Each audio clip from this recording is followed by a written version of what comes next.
Hello bachcho, let's read the question. Given a rectangular box in which a bob of mass capital M is freely hanging with the help of a light inextensible string.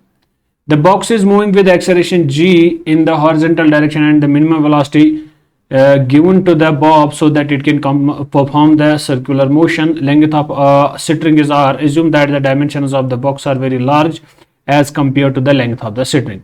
तो ये मेरे पास एक question आ चुका है। आइए इसका solution start करते हैं की कॉन्सेप्ट से। की कॉन्सेप्ट में हमें क्या लिखना है? की कॉन्सेप्ट में हम वही चीज लिखेंगे कि अगर कोई लेट अस सपोज कोई ये मेरे पास एक सिंपली एक थ्रेड है जिसके साथ मैंने बांध के रखा है एक बॉब को जिसका mass let us suppose m है। If this bob has to complete the circle, अगर इसको एक सर्कल कंप्लीट करना है तो इसके पास मिनिमम वेलोसिटी कितनी होनी चाहिए सो that it can complete the circle. Circle बनाने के लिए इसको minimum velocity at the bottom point कितनी मिलनी चाहिए? तो वो ऑलरेडी पता होता है हमको कि velocity at this bottom point B that must be equal to minimum velocity इतनी होनी चाहिए कि √5 g effective into R so that it can complete the circle. इसको सर्कल बनाने के लिए, वर्टिकल सर्कल कंप्लीट करने के लिए इसको यहाँ पे बॉटम पॉइंट पे इतनी वेलोसिटी जो है मिलनी चाहिए। तो अब आते हैं हम अपने क्वेश्चन पे जिसमें इसने क्या बोला है। ये की कॉन्सेप्ट इतना ही है जिसपे ये वर्क करेगा।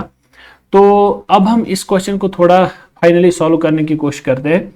तो बोल रहा है कि मेरे पास एक रेक्टेंगुलर बॉक्स है। ओके, इसके पास एक रेक्टेंगुलर बॉक्स है। उस रेक्टेंगुलर बॉक्स के अंदर इसने एक बॉब को रखा है।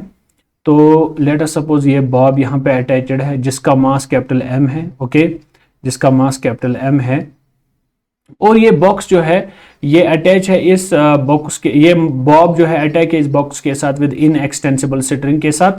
Okay, the box is moving with acceleration g in the horizontal direction. Now the question says box जो है ये मूव कर रहा है in the horizontal direction with acceleration g। अगर मैं हॉरिजॉन्टल डायरेक्शन देखूं तो क्या मैं यहां पे बोल सकता हूं कि ये बॉक्स जो है मेरा, अगर ये बॉक्स हॉरिजॉन्टल डायरेक्शन में मूव कर रहा है विद एक्सेलरेशन g से, तो क्या मैं ऐसे बोल सकता हूं कि ये बॉक्स जो है ये यूनिफॉर्मली एक्सेलरेट कर रहा है, एक्सेलरेशन g से एक्सेलरेट कर रहा है। अगर ये एक्सेलरेट कर रहा है तो क्या मैं एक चीज ये भी बता सकता हूं कि इस पे जो है, इस बॉब पे जो है मसला क्या कुछ इस तरह होगा कि इस पे जो है the bob, I can read the question again, find the minimum velocity of the given velocity given to the bob so that it can perform the circular motion. Circular motion complete करने के लिए ये Bob जो है ये move कर रहा है विद, ये बॉक्स जो है ये मूव कर रहा है विद एक्सेलरेशन g से। ओके, अगर ये एक्सेलरेशन g से आगे बढ़ रहा है तो इस बॉब पे जो है नीचे की ओर एक एक्सेलरेशन लग रही है दैट इज g। तो अब ये आगे भी एक्सेलरेशन g से जा रहा है। क्या मैं वो एक्सेलरेशन इस तरह दिखा सकता हूं? दैट मीन्स इस पे भी वही एक्सेलरेशन लग रही है। अगर इस पे भी वही एक्सेलरेशन लग रही है तो इन दोनों का रिजल्टेंट कहां की ओर आ जाएगा? इन दोनों का रिजल्टेंट जो है यहाँ की ओर आ जाएगा। This will be g effective. और अगर मैं देखूं ये मेरा एक एक्सेलरेशन वेक्टर है, ये दूसरा एक्सेलरेशन वेक्टर है, दोनों के बीच में एंगल 90 डिग्री है। तो can I write here the g effective will be equal to √g square plus g square plus 2 twice g1 g2 into cos 90, तो वो 0 आ जाएगा, है कि नहीं?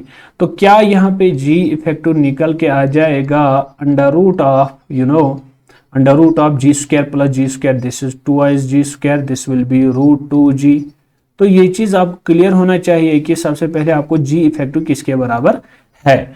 Now the final point is कि जो मेरा मिनिमम वेलोसिटी निकल के आ जाएगा that is simply equal to √5 into g effective.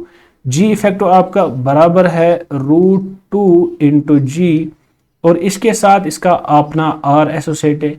क्या मैं इसको ऐसे लिख सकता हूं? This is equal to 5 into √2 into GR इसका सही आंसर बनेगा। Hope you got the answer of this question. Minimum will be equal to √5 into √2 into GR इसका सही आंसर बनेगा। Thank you.